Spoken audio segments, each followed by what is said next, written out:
আসসালামু আলাইকুম প্রিয় দর্শক মণ্ডলী, কৃষি এগ্রো নার্সারির পক্ষ থেকে স্বাগতম।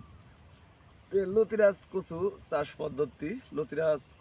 পদ্ধতি বিষয়ে কিছু আলোচনা করব। তার আগে আমার ঠিকানা দিয়ে থাকি জেলা নাটোর, থানা গ্রাম তালশো, কুন্ডুপাড়া।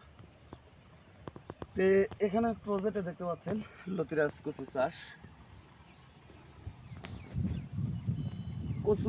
এই জমিতে কচু রোপণ করা হয়েছে 3 মাস হচ্ছে, মানে এই জমিতে লাগানোর বয়স 3 মাস। এখানে 6000 পিস চারা রোপণ করা আছে। যাই হোক, অটোমেটিকলি এই জমিতে সম্পূর্ণ গাছে লতি কাটা শুরু করেছি। 2 মাস পর থেকেই লতি কাটা শুরু করেছি। দেখেন প্রতিটি গাছে আলহামদুলিল্লাহ সুন্দর লতি বের হয়েছে। লতিরাজ কচুর একটা গুণ হচ্ছে, সেটা হচ্ছে আপনার 1 বিঘা জমি যদি লতিরাজ কচু চাষ করেন, মিনিমাম 5 থেকে 6 মণ লতি উৎপাদন করতে পারবেন। ইউটিউবের ভিতরে অনেকেই অনেক ধরনের গল্প দেয়, এটাও অবাস্তব। 13-14 মণ করে লতি প্রতি সপ্তাহে কাটলে উঠবে না। কারণ আমরা নিয়মিত চাষাবাদ করি, আমরা জানি যে কেমন লতি আসে।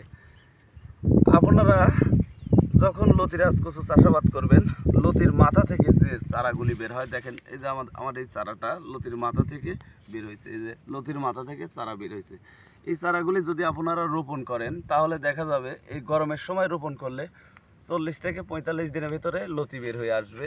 আর যদি শীতকালীনের সময় রোপণ করেন, সেক্ষেত্রে 2.5 মাস লাগবে। কারণ শীতের সময় কচুর চারাটা বড় হতে অনেক সময় লাগে।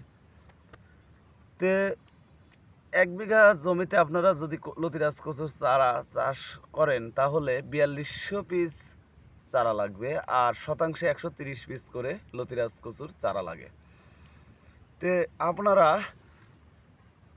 লাগানোর সময় বিশেষ করে ডিএপি সার দিবেন, ইউরিয়া সার দিবেন, পটাশ সার 3টা দিয়ে লাগাবেন। তারপরে দানাটা অবশ্যই ব্যবহার করবেন। ভালো থাকবেন, সুস্থ থাকবেন। আর যদি আপনারা চারা নিতে চান, তাহলে আমার সাথে যোগাযোগ করতে পারেন। আমরা বাংলাদেশের প্রত্যেক জেলাতে এই চারা সেল দিয়ে থাকি। আসসালামু আলাইকুম।